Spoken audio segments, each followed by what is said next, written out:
बिस्मिल्लाहिर्रहमानिर्रहीम।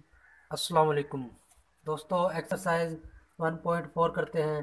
पहला सवाल है, हर 6 रुपये के इवज़ 72 रुपये फ़ी दर्जन के दरमियान निस्बत मालूम करें। तो सबसे पहले लिखेंगे हम 72 रुपये फ़ी दर्जन। 72 रुपये फ़ी दर्जन का मतलब, ठीक है। सबसे हमें पहले ये मालूम होना चाहिए कि 72 रुपये फ़ी दर्जन का मतलब क्या है। तो इसका मतलब ये है कि 72 तो 72 आ गया, फ़ी दर्जन अब दर्जन में कितने होते हैं? 12।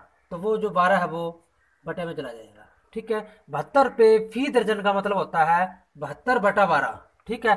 तो अब इसको तकसीम कर लें, 72 को 12 में तकसीम करेंगे तो 12×6 = 72, यानी इसका मतलब हो गया 6, ठीक है। अब जो हमने मतलूबा निस्बत मालूम करनी है वो लिखेंगे हम, इधर लिखेंगे मतलूबा निस्बत। मतलूबा निस्बत क्या करनी है हमने? 6 रुपये और 72 रुपये फ़ी दर्जन के दरमियान करनी है, यानी पहले 6 लिखे, निस्बत 72 रुपये फ़ी दर्जन। 72 रुपये फ़ी दर्जन का क्या मतलब है? 6। ये जो जवाब पहले हमने निकाला है 6, वो आएगा, ठीक है। तो अब ये भी 6 निस्बत 6 है, तो इसको हम 6 पे तकसीम कर लेंगे। 6×1 = 6, 6, ठीक हो गया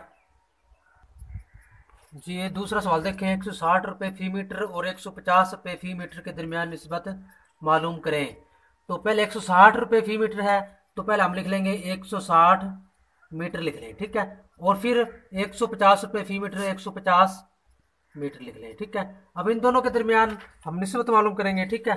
तो इधर देखिए, इधर भी एक ज़ीरो है, इधर भी एक ज़ीरो, एक ज़ीरो एक ज़ीरो से कैंसिल कर ले भला। तो 16 निस्बत 15, 16 के साथ एम लगा ले और 15 के साथ भी मीटर, ठीक है। 16 मीटर और 15 मीटर जी। तीसरा सवाल देखें, 72 रुपये 24 के लिए और हर एक के लिए 4 रुपये के दरमियान निस्बत मालूम करें। तो सबसे पहले हमें इसका मतलब पता होना चाहिए कि 72 रुपये 24 के लिए इसका क्या मतलब है। हम लिखेंगे 72 रुपये 24 के लिए, ठीक है। और बराबर लगाए, 72 है तो 72 लिखेंगे। अब 24 के लिए तो बटे में 24 करेंगे। अब जैसे इधर था ना फ़ी दर्जन के लिए, तो दर्जन में 12 था तो बटे में 12 आया था। अब 24 के लिए है, 72 रुपये 24 के लिए, तो 72 के बटे में 24 आ जाएगा, ठीक है। अब 72 को 24 पे तकसीम करेंगे तो 24×3 = 72, ठीक है। अब मतलूबा निस्बत क्या है?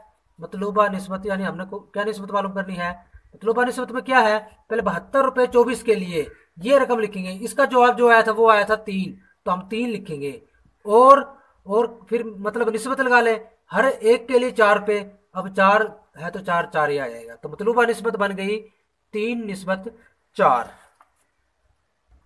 जी। ये सवाल देखें, अगर मुरब्बा ए के ज़िले की लंबाई 12 सेंटीमीटर और मुरब्बा बी की लंबाई 6 सेंटीमीटर हो तो दर्ज झैल निस्बतें मालूम करें, ठीक है। उसमें पहला जुज है मुरब्बा ए और बी के ज़िले की लंबाइयों के दरमियान। तो हम लिखेंगे मुरब्बा ए के ज़िले की लंबाई, के ज़िले की लंबाई, ठीक है, निस्बत मुरब्बा बी के ज़िला की लंबाई, ठीक है। मुरब्बा ए के ज़िले की लंबाई, मुरब्बा बी के ज़िले की लंबाई। मुरब्बा ए के ज़िले की लंबाई क्या है? ये दी मुरब्बा ए के ज़िले की लंबाई है 12, तो इधर हम 12 लिखेंगे। फिर निस्बत के नीचे निस्बत आएगा। फिर मुरब्बा बी की लंबाई 6 सेंटीमीटर, तो मुरब्बा बी के ज़िले की लंबाई कितनी है? 6, वो 6 आ जाएगा, ठीक है। बराबर लगाए, तो 12 और 6 को किसी एक ही रकम पे तकसीम करना है, तो 12 और 6 दोनों 2 पे तकसीम हो जाता है। तो 2 6 12, 2 3 6, यानी 12 और 6, 12 को 2 पे तकसीम किया तो 6 को भी 2 पर ही तकसीम किया, ठीक है जी। दूसरा जो है मुरब्बा ए और बी के अहाता के दरमियान, मतलब कि सबसे पहले हमारे पास मुरब्बा ए और बी का अहाता होना चाहिए, तो उसके लिए हमें फार्मूले की ज़रूरत होगी। तो फार्मूला होता है, मुरब्बा का जो अहाता होता है वो 4 ज़रब ज़िला के बराबर होता है। ये फार्मूला याद होना चाहिए, ठीक है। मुरब्बा का अहाता बराबर 4 ज़रब ज़िला। तो पहले ए का मालूम करेंगे फिर बी का। तो इधर मैंने लिखा है मुरब्बा ए का अहाता, तो 4 फार्मूले में देखे 4, फिर ज़रब और फिर ज़िला। ज़िला किसका देखा जाएगा? ए का। तो ए का ज़िला इधर क्या है? 12, 4 ज़रब 12, ठीक है।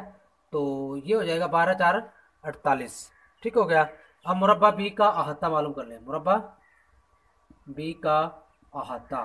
तो मुरब्बा बी का अहाता क्या होगा, वो यानी फार्मूले के मुताबिक सबसे पहले तो 4 ज़रब आएगा, और फिर ज़िला है तो ज़िला की लंबाई, बी के ज़िले की लंबाई क्या है 6 सेंटीमीटर, इधर हम लिखेंगे 6 सेंटीमीटर। इधर जैसे 12 था ना तो 12 सेंटीमीटर, तो जवाब के साथ 12 सेंटीमीटर। इसी तरह इधर आ जाएगा 4 से 24, तो 7 सेंटीमीटर लाजमी लगाएं। ठीक है, तो उन्होंने कहा है कि मुरब्बा ए और बी के अहाते के दरमियान निस्बत करनी है, तो इधर लिखेंगे मुरब्बा ए का अहाता निस्बत मुरब्बा बी का अहाता। तो मुरब्बा ए का अहाता क्या निकाला हमने 48 सेंटीमीटर। ठीक है, और निस्बत मुरब्बा बी का अहाता 24 सेंटीमीटर। ठीक है, तो अब इसको हम किसी एक ही रकम पे तकसीम कर सकते हैं, तो 24 और 48 24 में भी हो जाता है, यानी 24 एक 24, 24 दो 48। ठीक है, 7 सेंटीमीटर लगा लिया, यानी 2 निस्बत एक, ही इसका जवाब आ गया। ठीक है, और जो पहला था उसमें क्या था, ए और बी के ज़िले की लंबाई के दरमियान था 12 6, मतलब कि इसको 2 पे तकसीम किया। इधर थोड़ा सा हम और भी कर सकते हैं, यानी 3 पे 3 2 6 3 1 3, मजीद मुख्तसर भी कर सकते हैं इसको। तीसरा भी देख लें, मुरब्बा ए और बी के रकबे के दरमियान, यानी हम अब हमारे पास मुरब्बा ए का भी रकबा होना चाहिए और बी का भी। इसके लिए भी हमें फार्मूले की जरूरत पड़ेगी। इसका फार्मूला है मुरब्बा का रकबा बराबर जिला ज़रब जिला, यानी जो जिला होगा उसको 2 बार लेना है। ठीक है, तो पहले ए का रकबा मालूम कर लें, मुरब्बा ए का रकबा, तो उसके लिए हमारे पास ए की के ज़िले की लंबाई होनी चाहिए, यानी 12, तो 12 लिखेंगे क्योंकि फार्मूले के मुताबिक पहले ज़िला 12, फिर ज़रब, ज़िला दोबारा आ गया तो फिर दोबारा 12 लिखेंगे। 12 को 12 ज़रब देंगे तो 144 आएगा। इसी तरह मुरब्बा बी का रकबा, तो बी के रकबे के ज़िले की लंबाई क्या है 6 सेंटीमीटर ज़िले की लंबाई। ठीक है, तो 6 ज़रब 6, यानी 2 बार लिखी जाएगी, 6 6 36, 7 सेंटीमीटर भी लगाएंगे। ठीक है, अब क्योंकि उन्होंने कहा है ए और बी के रकबे के दरमियान, पहले ए है तो पहले ए का जो जवाब आया है 144 वो लिख लें सेंटीमीटर निस्बत, और फिर जो बी का जवाब आया है 36 वो 36 सेंटीमीटर लिख लें। ठीक है जी, अब 36 और 144 को किसी एक ही रकम पे तकसीम करना है, तो अगर हम 36 1 36 36 4 144 कर ले तो ये हमारा जवाब आ जाएगा। ठीक है, उम्मीद है कि आपको ये सवाल समझ आ गया होगा। जी, सवाल नंबर 5 देखिए, अगर ए निस्बत बी बराबर 2 निस्बत 3 हो तो 6 ए निस्बत 2 बी मालूम करें। तो पहले ए निस्बत बी लिखे, ए निस्बत बी बराबर किसके है 2 निस्बत 3 के। अब पहले इधर ए है, इधर क्या है 2, तो पहली रकम को पहले के बराबर रख लें, मतलब कि ए की कीमत 2 हो जाएगी, और फिर दूसरी को दूसरी के बराबर, मतलब बी बराबर हो जाएगा 3। ठीक है, पहले पहले के बराबर, दूसरी दूसरी के बराबर। अब क्या मालूम करना है, 6 ए निस्बत 2 बी बराबर लगाएं, 6 है तो 6 ए की जगह पे ए की कीमत 2 आ जाएगी, निस्बत 2, फिर बी है तो बी की कीमत क्या थी 3। ठीक है, तो 6 2 12, 2 3 6। अब 12 और 6 को किसी एक रकम पे तकसीम करेंगे तो 6 6 6 2 12, 6 1 6 6 2 12। ये छठा सवाल देख लें, एक मुसलस के अजला की लंबाइयाँ 3 सेंटीमीटर 4 सेंटीमीटर और 6 सेंटीमीटर हैं। मुसलस के अजला की लंबाइयों के दरमियान निस्बतें मालूम करें। 3 अजला होते हैं मुसलस के। ठीक है, पहले की लंबाई 3 सेंटीमीटर, दूसरे की 4 सेंटीमीटर और तीसरे की 6 सेंटीमीटर। तो इनकी आपस में करनी है बारी बारी से। तो हम लिख लेंगे पहला पहला ज़िला निस्बत दूसरा ज़िला। ठीक है, बराबर लगाए, पहला ज़िला क्या है, पहला ज़िला 3 निस्बत दूसरा क्या है 4, तो पहले ज़िले की लंबाई आ गई 3 निस्बत 4। अब दूसरा और तीसरा ही कर लें, दूसरा ज़िला निस्बत तीसरा ज़िला। ठीक है, दूसरा ज़िला क्या था 4 निस्बत तीसरा क्या है 6। इसको मज़ीद मुख्तसर कर सकते हैं हम, 2 2 4 2 3 6। और अब पहले की दूसरे के साथ की, फिर दूसरे की तीसरे के साथ, अब तीसरे की पहले के साथ कर ले, तो लिख ले तीसरा ज़िला निस्बत पहला ज़िला। तो तीसरा ज़िला क्या है, तीसरा ज़िला 6 निस्बत पहला ज़िला क्या था 3।